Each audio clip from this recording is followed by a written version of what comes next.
Equation हमें करनी है। नेक्स्ट इक्वेशन हमें क्या कहती है कि हमें जो इक्वेशन निकालनी है वो निकालनी है पोजीशन और टाइम रिलेशन में, कि आपको जो काम करना है वो किसके ऊपर करना है, पोजीशन के ऊपर बात करनी है, आपको डिस्टेंस के ऊपर बात करनी है, डिस्प्लेसमेंट पे बात करनी है। क्योंकि जो चैप्टर जो हम कर रहे हैं वो मोशन किसमें अभी किसमें स्टडी कर रहे हैं, आपका स्लोप जो स्टडी कर रहे हैं वो किसके ऊपर, स्ट्रेट लाइन के ऊपर, जिसमें जो डिस्टेंस और डिस्प्लेसमेंट वैल्यू क्या हो जाती है आपके सिमिलर रहती है। तो आपको इसके अंदर क्या निकालना है, डिस्प्लेसमेंट निकालनी है, आप क्या कह सकते हैं डिस्टेंस निकालना है।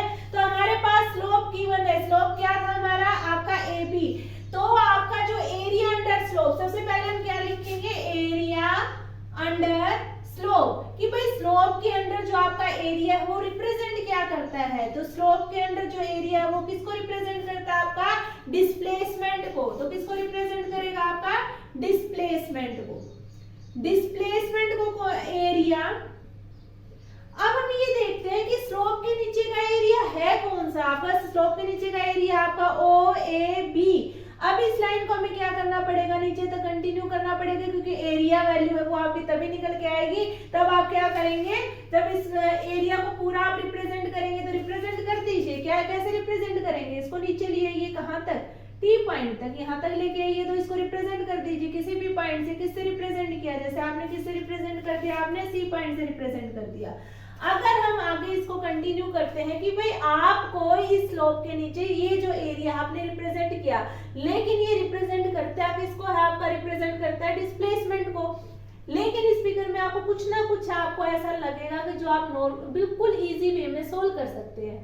आपके पास ये वाली चीज आई, जो पूरा जो एरिया है आपका ये एरिया आया, अगर मैं इसको कहूँ कि आप इसको सोल्व करिए तो कुछ ना कुछ ट्रिक तो इसमें आपको अप्लाई करनी पड़ेगी। तो अप्लाई कैसे करेंगे कि आपको एक सिमिलर सा आपको ये दिख रहा है कि भाई एक ट्राइंगल है, यहाँ पे क्या है आपका एक ट्राइंगल फॉर्म कर रहा है।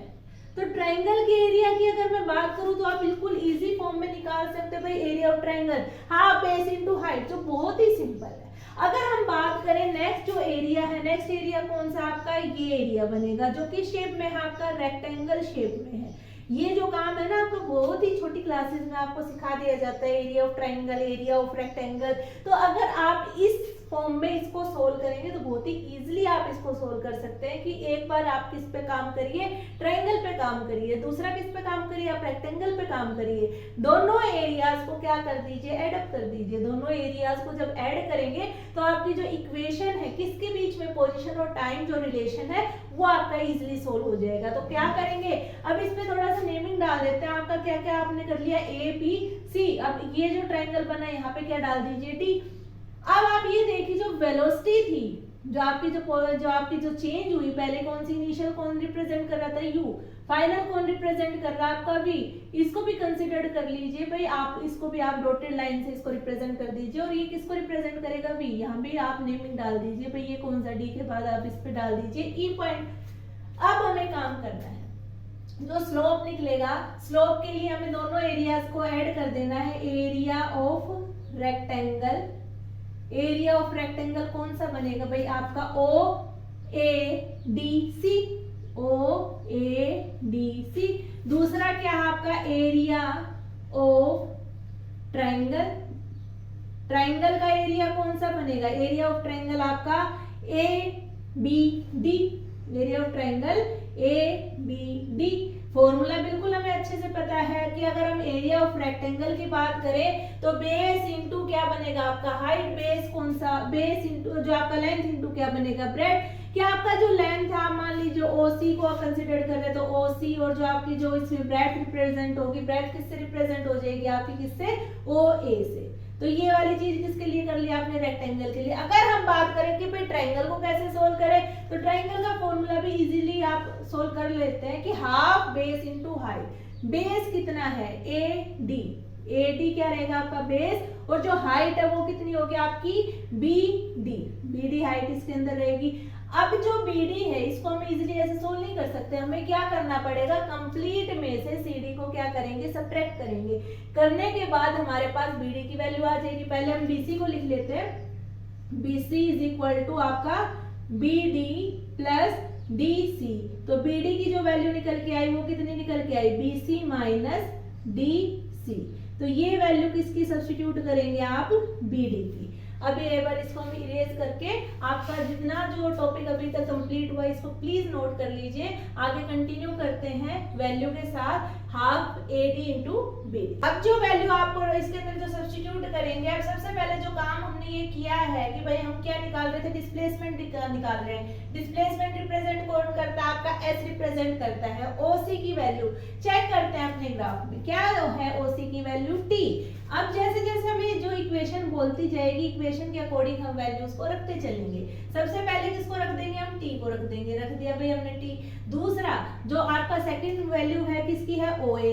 ओए को कौन रिप्रेजेंट कर रहा है, यू रिप्रेजेंट कर रहा है। भाई इनिशियल जो उसकी वेलोसिटी थी वो क्या है आपकी, यू है, T into U plus half AD. AD क्या है आपका, कौन रिप्रेजेंट करेगा, टी रिप्रेजेंट करेगा। भाई कर लीजिए इसको टी।